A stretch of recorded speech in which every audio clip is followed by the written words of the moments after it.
Here we are once again on more news of the Scarlett and Violet. Sorry this video took so long, but now that we're back we have an open world, 2 Pokemon professors, and an entire league of new Pokemon. So let's go over those newbies, shall we? Starting with probably my least favourite of the bunch, Poor Me. Okay, hear me out! Look, it is possible and most likely that Poor Me is the Pikachu clone of this region, which, you know, it's a gimmick we've been having ever since these generations started.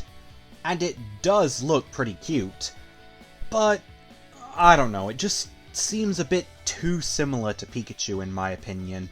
And yeah, I get that's the gimmick with these clones, but at least for the most part they try to find different ways to make them stand out from Pikachu and give them their own unique gimmicks. The most recent example being Morpeko and its Hangry Mode gimmick. Then you've got Plusle and Minun and their whole tag team gimmick. And then you've got Pokemon like... him. Boo! You stink! I'm not saying any of these Pikachu clones' gimmicks are good. What I am saying is, at least they've tried to find different ways of making them stand out from one another, instead of being just a copy and paste Pikachu. That's my biggest problem with Poor Me. Even if it doesn't turn out to be a Pikachu clone, it still just feels too similar to Pikachu for me. It doesn't really do much to stand out from, well, any other mouse Pokemon that we've gotten before. Now, I'm gonna be generous since the games haven't come out yet, and we don't even know if this thing's gonna get an evolution or not. But for now, this thing's just getting a 5 out of 10. It's not terrible, it's just not really for me. Right, who do we have next? Oh, I'm Cody's mom.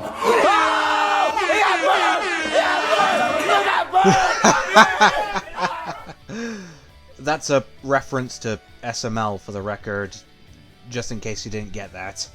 Anyway, this is Lechonk, and out of all the commoner Pokemon that we have been shown so far, this is my favourite of the 3. This is a pretty solid pig design. I actually like it a lot more than Spoink. This thing will obviously evolve into some sort of ground type, and if it does, maybe it'll reference something like Spanish pottery. At least, that's my theory. So yeah, not really sold on this Pokemon, not really interested in capturing it when the games are released, but still, not too bad. Definitely a solid 7 out of 10. Next up, we've got our plant Pokemon for the region, and my dinner tonight, Smalliv. I don't feel safe. Really clever idea making a Pokemon out of one of Spain's most well-known food. And I do love how this Pokemon not only looks like it has an olive on its head, but the rest of its body also kinda looks like an olive too. So it's like a double-ended olive. Gotta admit, not 100% sold on this one just yet, but if I had to pick one of these 3 to catch in-game, this one would definitely be my choice. Although, I'm not really 100% sold on it just yet, and that opinion might change when the games come out. I don't know, I guess we'll just have to wait and see. Nevertheless, I am interested in seeing what this thing evolves into.